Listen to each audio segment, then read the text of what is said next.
serve. We'll see.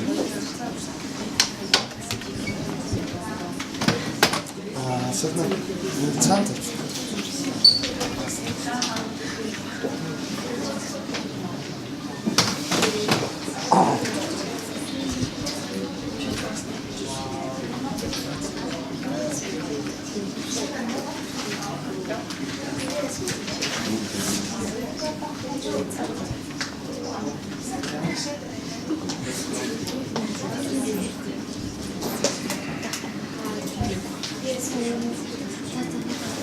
Let's go.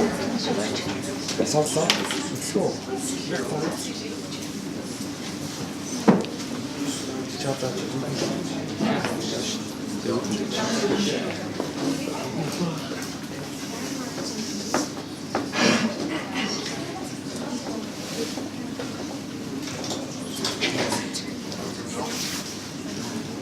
Бүртгүүлсэн хүмүүс нь гараар өгч.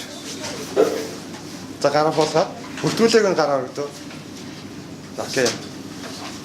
Ер нь бас энэ ивент нь энд сууж байгаа 3 хүн болоо одоо нэг томоочин гэж юу гэдэг те. Тэрнээс гадна ингээд энэ 3 бол бонфон гад програм танагдаад нэг жил ингээд өнжөөд тэгж ингээд сургуульдаад хийсэн хүмүүс гэсэн.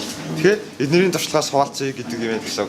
Та нар бол энэ зэрэг 17 эрэхтэй бид нар ямар нэгэн такс төлөөгөө ингээд дүнгээс олж байгаа гэсэн үг шүү дээ. Ер нь бол иймэрхүү яг нь бодож үзвэл нэг 20 сая ч юм уу нэг 30 40 сая такстай байх тохиолдлууд ер нь их байдаг. Тийм болохоор зөвхөн оронд нь би зөвхөн юу гомээр байна гэж бүгдээрээ зөвхөн томоочин дээр байна гэж Facebook дээрээ чек ин хийгээд тэгээд энэ ивентийн дараа ингээд ивентийн сэтгэлдээ бас нэг найзуудтай хэлээрээ манай шинэ Facebook болохоор томооч актив гэсэн ийм хаягтай байгаа. Тэгээд манай пэйж бас байгаа дагаарай. Зөвхөн За сайн байна уу? сайн байна уу? Намайг Мухчаар Лимухад гэдэг. Би Томоочин академийн програм менежер байна. Тэгээд өнөөдрийн токийг бодож ингээд бүгд сонсож байна. Окей.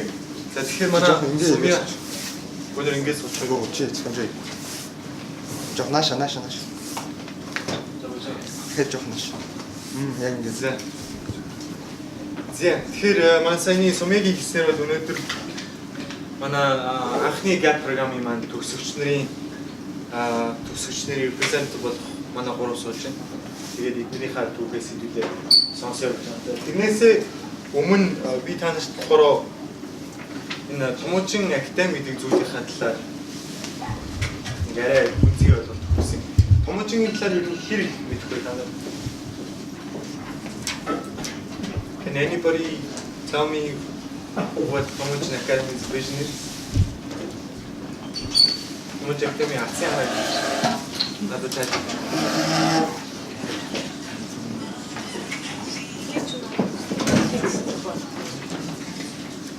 Мөрөлийн бүр болохоор залуучдын ус мөрөлийн бүр.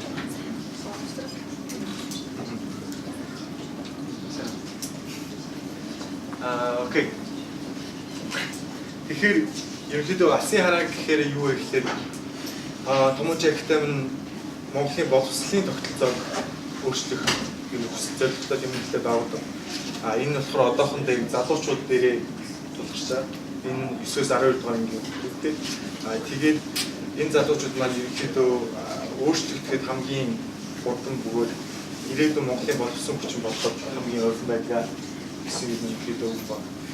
За тэгээд манай болохоор бол ашигын бус, төрийн бус байгууллага 2015 онд байгуулагдаад 3 жил үргэлж явуулж байгаа. Тэгээд энэ хугацаанд болохоор 400-аад гаруй сурагчтай хамтран ажилласан байдаг. Тэгээд нийтдээ 40 сая төгрөгийн ерөнхийдөө тэтгэлийн хэмжээг бүх сурагч нартай өгсөн байна.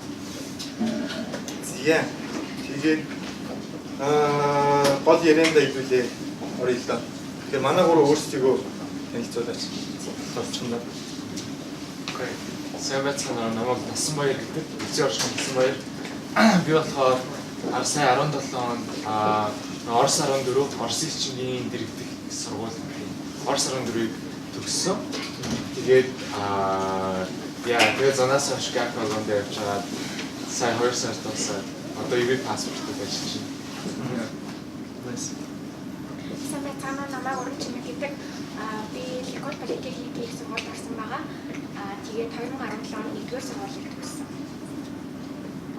Санаас нь намайг өгөөдөгдөг би болохоор өмнө жил санц сургуулийг төгссөн. Тэгээд энэ жил гап програм төгссөн байгаа. Чөлөө цагаар болохоор номч талтай компьютер судлах тэгээд шипер тоглох байна. Тэгвэл асуудлууд гоё. Тэгэхээр ерөнхийдөө асуудлууд маань болохоор ерөнхийдөө хоёр хэсэгт хуваагдсан байна. Эхнийх нь болохоор application process гэдэг яаж өргөдөл хийдэг зүйл юм бэ? Америкийн ихтэй сургуулиуд руу энэ яаж одох юм бэ гэдэг тайлбарч зүйлээ өгцгөө орчин хүмүүсээс сонсцгоо. Хоёр дахь асуудал нь болохоор манай энэ гурван сурагчийн юунд спешиалист юм болоо арай person question гэсэн үгтэй. Тийм.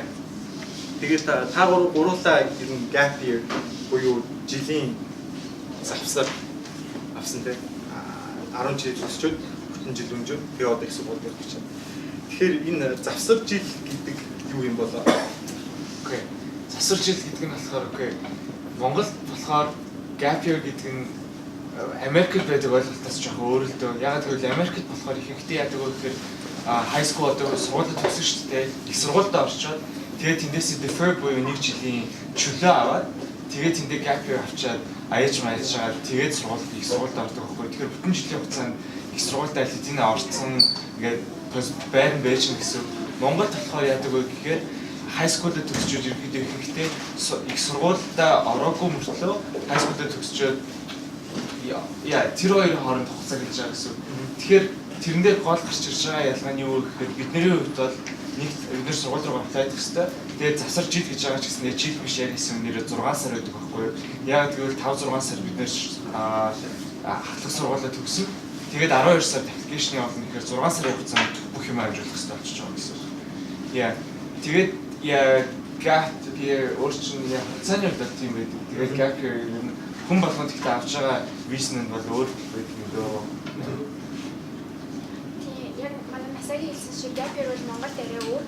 Тэгээд манай gap програм болохоор зэрэг анх удаага энэ зохиогдож байгаа тийм програм байсан. Бид нарыг 12 хүүхдийн шилдэгчдийг дэж сонгоод бид нарыг сонгож авсан. Тэгээд энэ gap year-ийн хугацаанд болохоор бид нар volunteer ажил, internship, тэгээд тестинг бэлтгэл болон эссе бичих мэтчлэн маш олон зүйлсийг хийсэн. Тэгээд энэ gap year болохоор зэрэг одоо бидний gap year болохоор одоо энэ 2 сар төгссөн байгаа. Гэсэн хэлж бид одоо бидний бол gap year үргэлжлээд явж байгаа. Тэгээд энэ хугацаанд болохоор зэрэг өөрсдийгөө хөгжүүлэх зүйлс хийвэл зүгээр байх. Өөрсдийгөө илүү нөгөө таньж мэдэх одоо шилбэл би йогд явсан. Тэгээд Франц хэлний сурч байгаа гэх мэтчлээ өөрсдийгөө хөгжүүлэх зүйлийг бас хийвэл энэ хугацаанд өөрсдийгөө үеийнхээ суралцж байгаа хүүхдүүдтэйгээ адилхан тийм илүүч болох боломж юм өөрийгөө илүү нэг хөгжүүлэх яг хэн болмоор байгаа тэр тал руугаа илүү чиглүүлж бас болно гэж би бодсон. Чанаа гэж. Яа тэгээд Монгол яг Монгол сургуулийн хувьд бол ихвчлэн ингээд 10 жил сурч байгаа хугацаанд болохоор апплайдаад ингээд сургууль тэнцэх нь амар хүндрэлтэй байдаг. Яагаад гэвэл одоо жишээ нь сая ярьсан gap year-ээр одоо хийж болох юмнуудыг 10 жилдээ хийх боломж тэр болчихсон одод байдгүй. Тэгэхээр яг нөгөө Монгол дахь тэр gap нь болохоор энэгээр илүү онцлог болж байгаа юм. Яг нөгөө нэг сургуульд одоо тэнцэхэд нэг тийм necessity хэрэгцээ тэр үгнээс илүү тийм хэрэг болт юм уу гэж би бодож байна. За тэгэхээр та гурав өөрөөсдийнхөө тэнцэж орсон сургуулийн талаар жоохон бусдад хуваалцаач. Яг ямар сургууль юм болоо сайн сургууль юм уу, муу сургууль юм уу?